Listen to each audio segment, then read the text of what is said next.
If we hit 2,000 subs, we're dropping a special One Piece video we have been saving just for you. So if you haven't yet, hit subscribe and be part of the moment. Thank you! What if the greatest war in the world wasn't about power, but about family? What if the strongest men on the seas didn't fight for treasure or revenge, but for love? And what if one boy's desperate scream wasn't for victory, but to save the only person who ever made him feel worthy of being alive? This is Marineford Arc, the most emotionally charged and narratively critical arc in One Piece. A story not about pirates or marines, but about the people caught in between.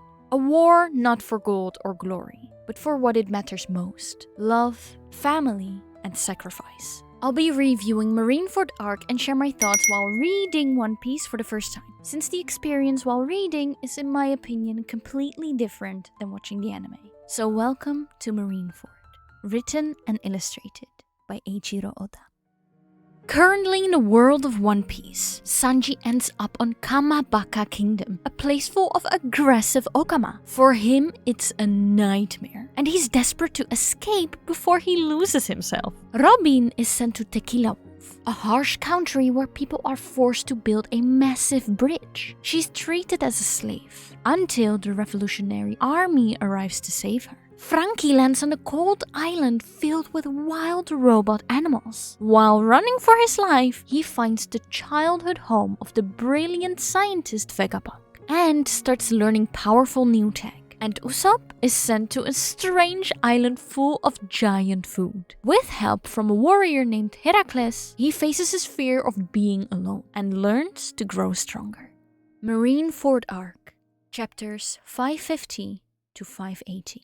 The calm before the storm. The story begins in One Piece's Marineford Arc not with chaos, but with an unsettling stillness. Chapter 550 pulls back the camera in a way that is characteristic for Eiichiro Oda's impeccable visual storytelling. We are not in Luffy's shoes at this moment. Instead, we are suspended in the sky, looking down from an omniscient perspective point of view, as the camera pulls away from the action to show us a view of Marineford itself. It's almost like a living painting. Tiny houses, distant cannons, and the black sea.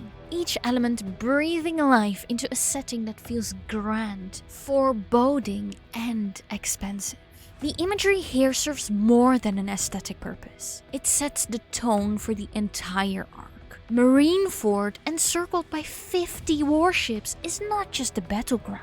It is a stage where destinies are sealed, and where Luffy's fight for his brother Ace will play out. And on the execution platform sits a man with a name that never truly belonged to him: Ace, the son of Gol D. Roger, the Pirate King.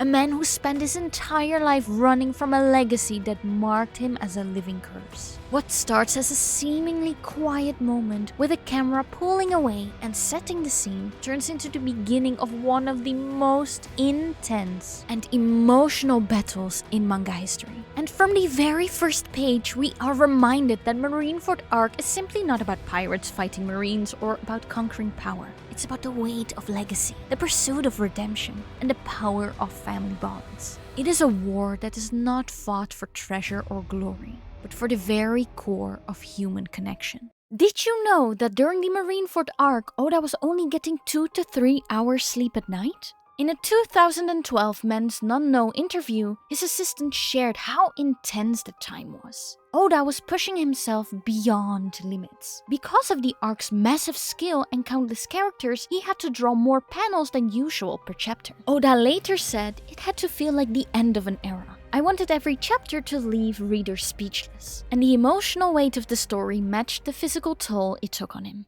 The Ghost of Roger.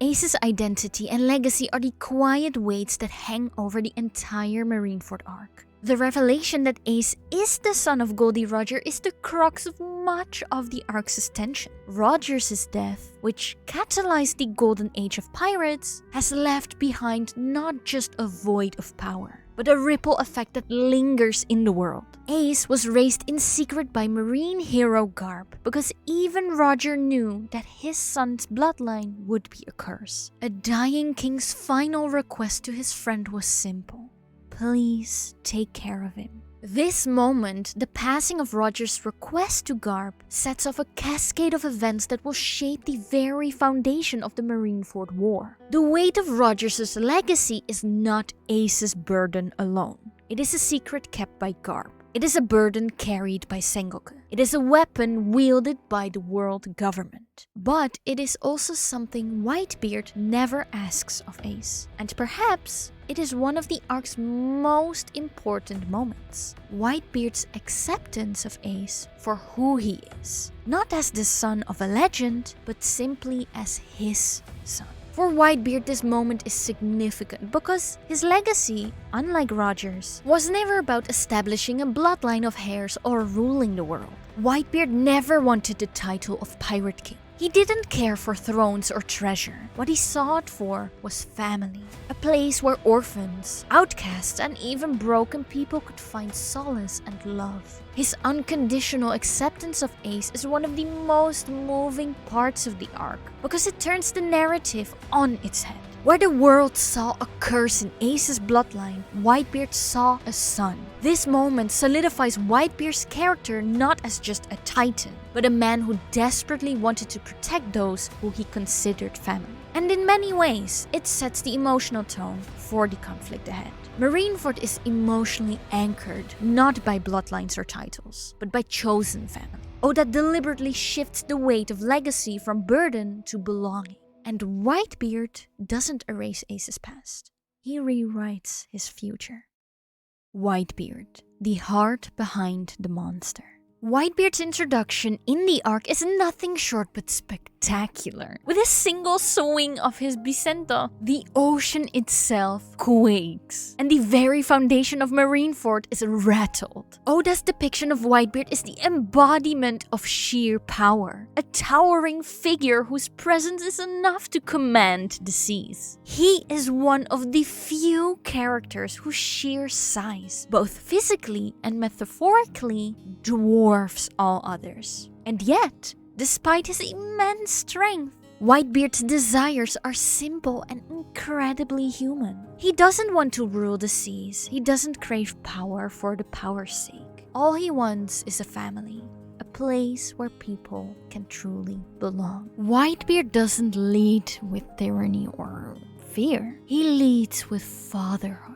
When Portgas D. Ace, the adopted brother of Luffy, reveals his infamous bloodline as the son of the Pirate King, he expects rejection. Instead, Whitebeard embraces him, saying, "I don't care who your father is. We are all children of the sea." This moment isn't just heartwarming, it's revolutionary. In a world defined by inherited sin and bloodlines, Whitebeard chooses found family over fate. And that choice is what brings him to Marineford. Not for power, not for conquest, but to save a son. And then, just as the war reaches a boiling point, the sky quite literally breaks open, and Luffy comes into play. After surviving the living hell of Impel Down, Luffy crashes into Marineford not as a seasoned warrior, but as a desperate little brother. The contrast is striking. Whitebeard, the symbol of the old era, commands fleets with a calm roar. Luffy, the chaos of the new, plunges into war with nothing but grit and love. Their convergence is poetic. Two wildly different figures, one as a seasoned legend, the other as an unpredictable upstart, fighting side by side not for gold, not for glory, but for the same reason: Ace. This turning point in the arc is more than just dramatic, it's thematic. Whitebeard and Luffy don't just battle the Marines, they challenge the entire world order. Their actions force us as readers to consider what truly makes someone powerful. Is it their strength? Or their willingness to risk everything for someone else? In a war that threatens to define an era, Marineford gives us a rare and powerful message. That love, when wielded without fear, can shake the foundations of empires. characters. And as the battle intensifies, one thing becomes increasingly clear. The old and new generations may be different in style, yes, but they are united in spirit. The will to protect, the will to defy, and most importantly, the will to love.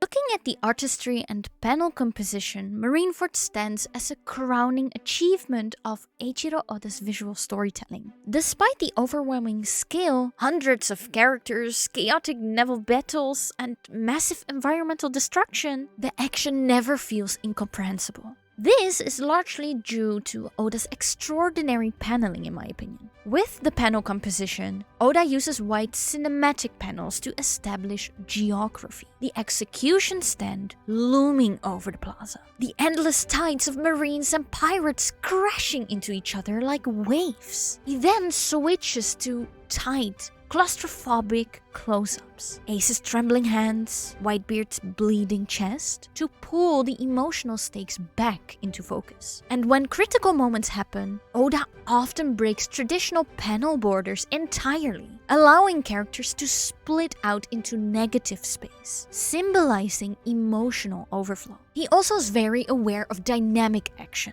The fights aren't just static slugfests. The movement flows diagonally across the page, often using environment, tidal waves, icebergs, and so on, to guide the eye. And massive attacks like Whitebeard's Quake powers or Akaina's magma assaults feel massive because of the scale of manipulation. The earth bends, the sky cracks, buildings shatter. The dynamic composition is what keeps Marineford also from collapsing under its own weight. It's never just a war. It's an emotional avalanche, and the art mirrors that perfectly.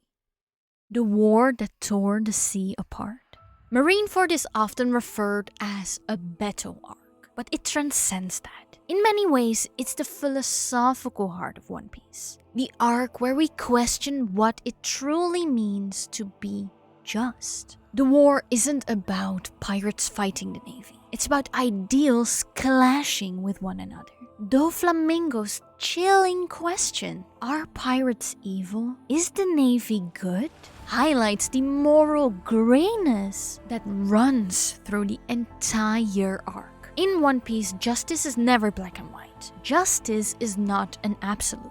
And as characters like Doflamingo point out, the definition of justice changes depending on which side of history you find yourself on. Justice will prevail, they say. But the truth is, the side that wins is the one that will be called justice. In this regard, the arc's central moral question is profound and timely, especially as it reflects on the current world we live in, where power dynamics and subjective morality often color our perception of wrong and right. Because actually, if you think about it, there is no wrong and right. It is within this battlefield of ideals that we find Luffy, bloody, exhausted, and fueled not by ideology, but by an unrelenting love for his brother. Luffy doesn't care about the war, the rules, or the ideologies. He doesn't care about being the hero. All he cares about is saving Ace. And that personal,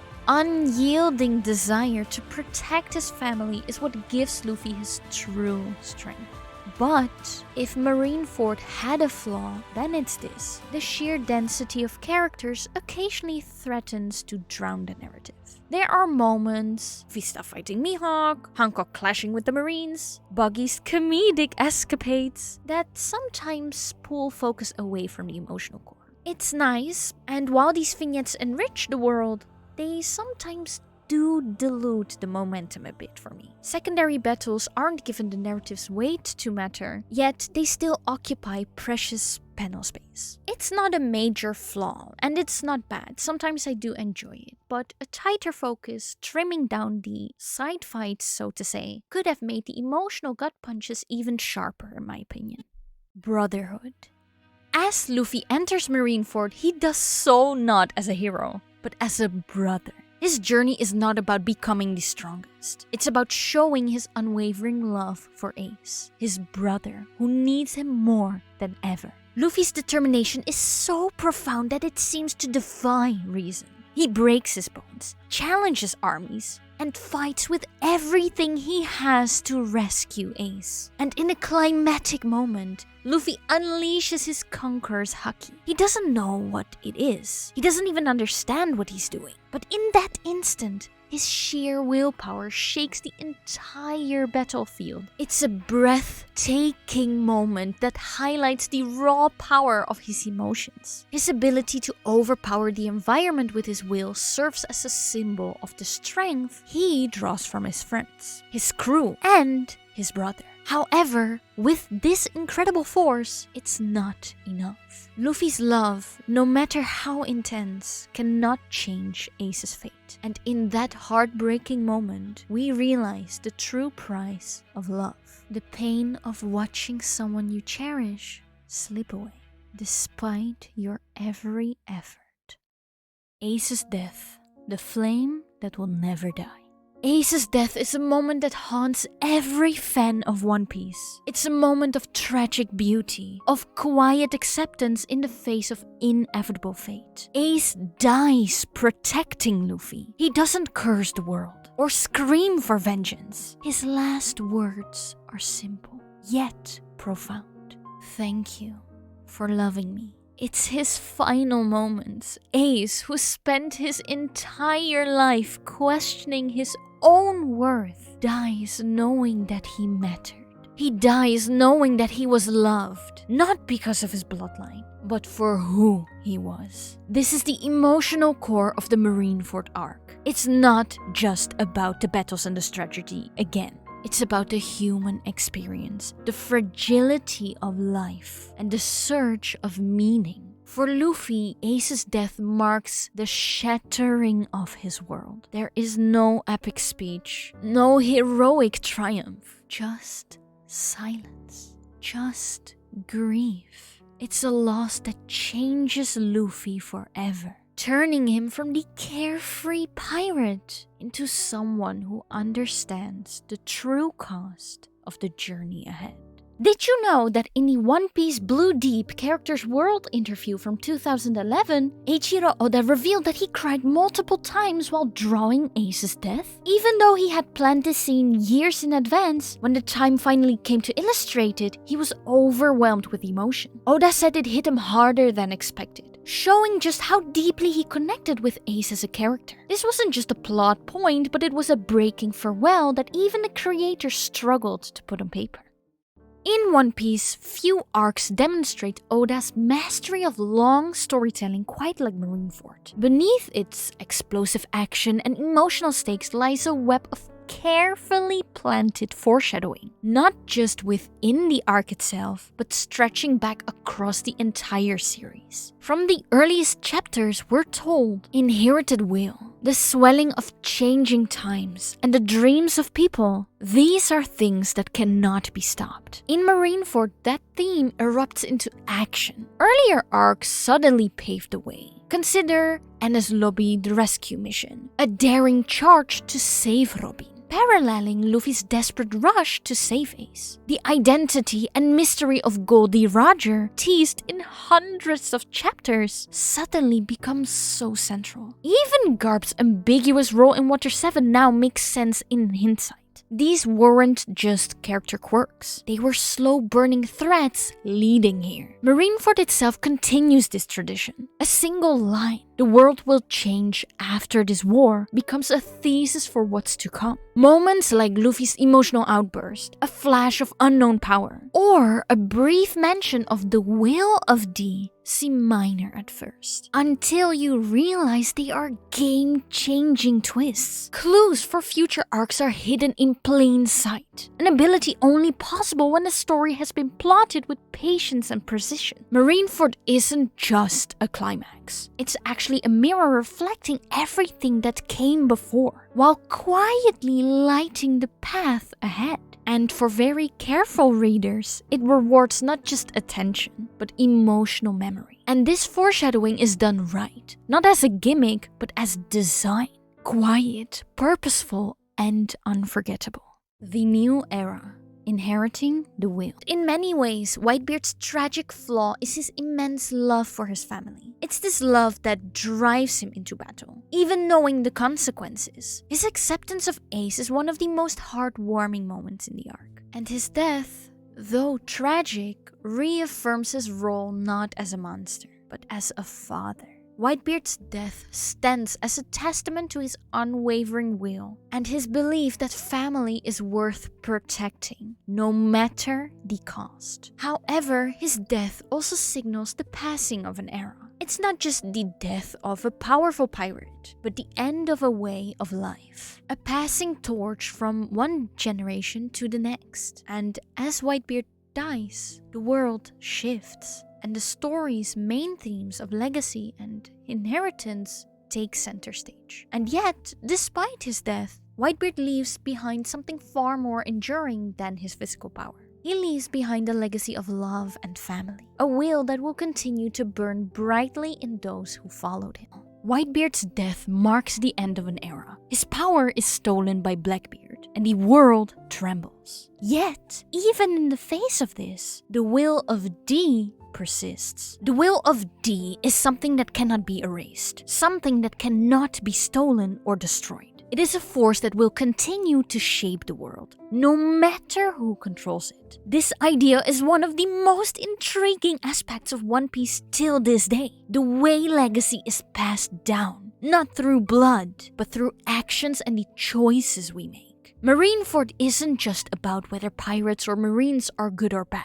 It's all about how history itself lies. And this is very much foreshadowed or happening in One Piece multiple times. Skypiea, Arabasta, and you can name it all. Or the themes being explored. Justice. Is it moral? Or is it just a perspective of the victors? Legacy. Can you ever escape the sins of your bloodline? Or can you forge your own identity? And the human cost of war. Even when the heroes win, it's built on mountains of grief. Characters like Garp, Sengoku, and even Kobe illustrate the cracks in the marine system. Garp is a hero, but he is forced to watch his surrogate grandson being executed in front of him. Kobe, just a rookie, is being pushed to a mental breaking point by senseless slaughter. And Sengoku, Buddha himself, wages a war that he knows will stain the Marines forever. This moral ambiguity elevates Marineford beyond simple good versus evil storytelling. It's a tragedy where every side loses something irreplaceable. The arc ends not with victory, but with mercy. Kobe, a young marine who once idolized heroes, begs for the war to end. And it does. Shanks appears, and for once, the strongest men do not fight. They listen. Marineford shows that true legacy is not blood, but willpower. Power can be stolen. Bloodlines can be erased, but the will to defy the impossible? That is eternal. The Marineford Arc is not just a war arc. It's a farewell to the old generation. Roger, Whitebeard, Ace. They die, but they leave behind something far greater than treasure. Love. In One Piece, love is the most powerful force. It builds families, it breaks chains, and it burns brighter than even fire. The arc is not without its flaws, of course. While the pacing is generally tight, there are moments where the action can feel overwhelming, particularly in the midst of an intense emotional beat. The sheer skill of battle sometimes clouds the personal stakes, making it sometimes challenging to maintain focus on individual character arcs. And yet, besides these criticisms, the sheer emotional impact of Marineford Arc cannot be overstated. If you are reading One Piece for the first time or revisiting Marineford years later, remember, this isn't just where the story changes. This is where the story becomes legend. Let us know in the comments what moment in Marineford Arc hit you the hardest. Thank you all so much for watching, and I see you all in my next video. Bye bye!